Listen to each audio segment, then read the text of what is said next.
Good morning, this is United Network News.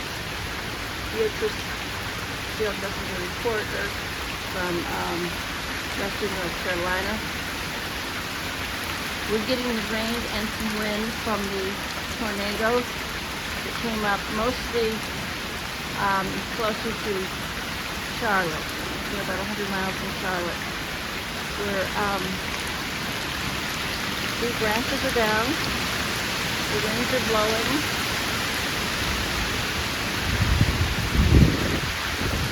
And they've blown over a pot there.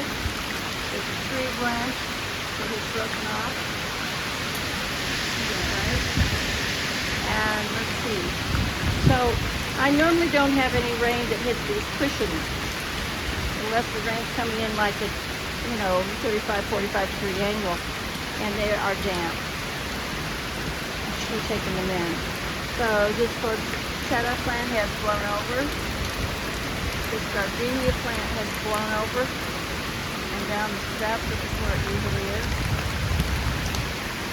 There's lots of small branches down everywhere. We'll take a walk. See how things are. You can see all the leaves, of course. Lots of small branches.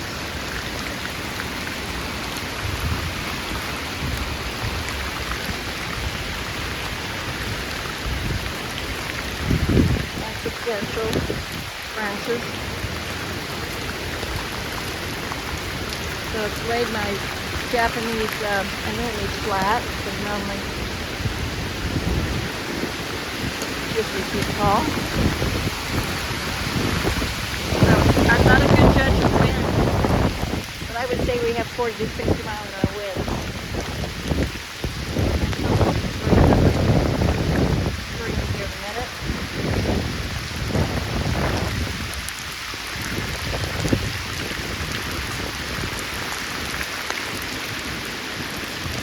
We do not have, I don't have any Wi-Fi, and, oh my goodness sakes alive. So we don't have any Wi-Fi, I don't have any internet. So I'll send this soon. But you can see down here where the rain has washed away all the ground down to the dirt and so forth, down to the clay. We normally have at least 1.5 inches to 3 inches or so of good dirt underneath the wood chip. Oh wow, that's not good enough, isn't it?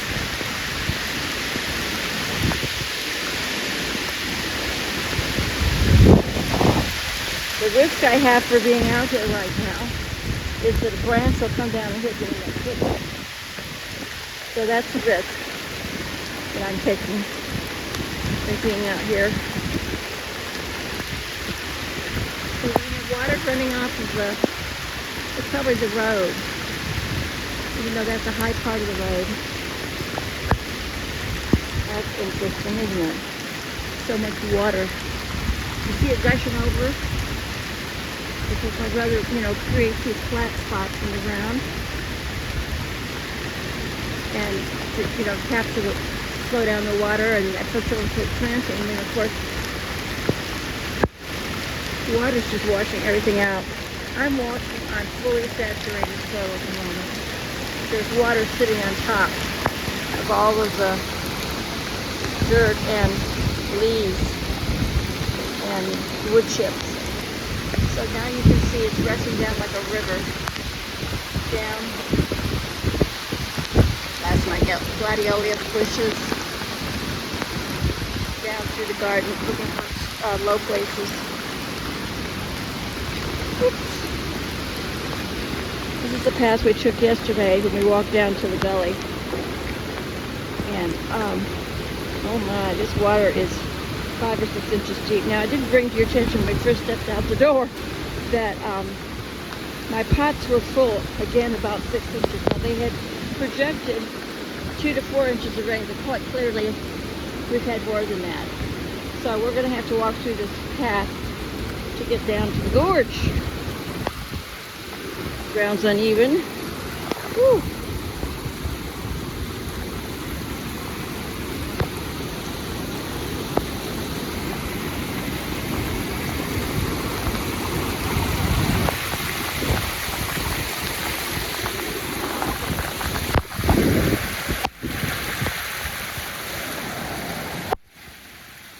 The water's always seeking lower ground.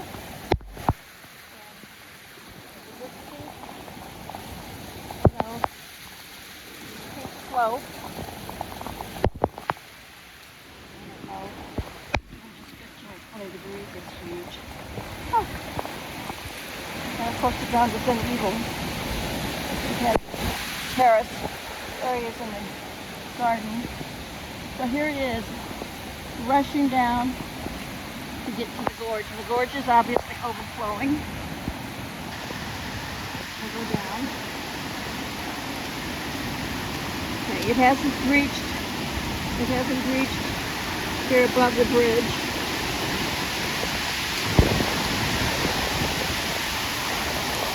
It gets at least twice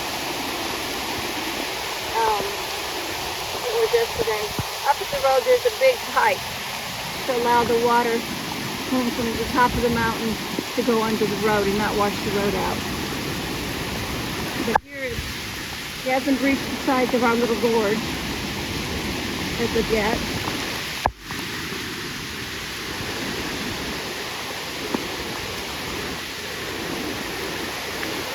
I have to be careful how I walk. It only takes 2 inches of rain to drown, to fall.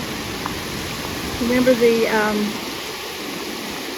man who discovered the tallest, who claimed to vent to the top of the mountain here at Mount Whitney.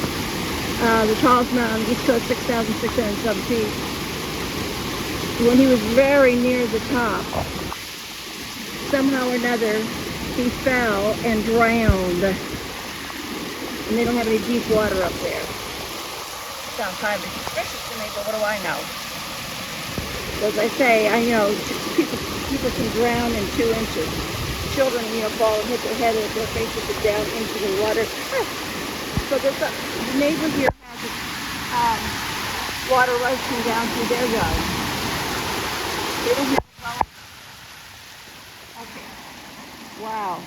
This is only about 3 inches of water, but it's coming down with such force. I need to get out of this. Okay. So you can hear the rain and the wind. So it's currently about 8:30 in the morning here in western North Carolina on Birch Mountain. And the power went out around 4:30, 5 o'clock this morning. And so I don't have Wi-Fi. And I don't have the ability to send this message if you want. Texting isn't working. So this is just reporting from the tornado that has swept up through the middle of North Carolina from Asheville, reporting for United News Network.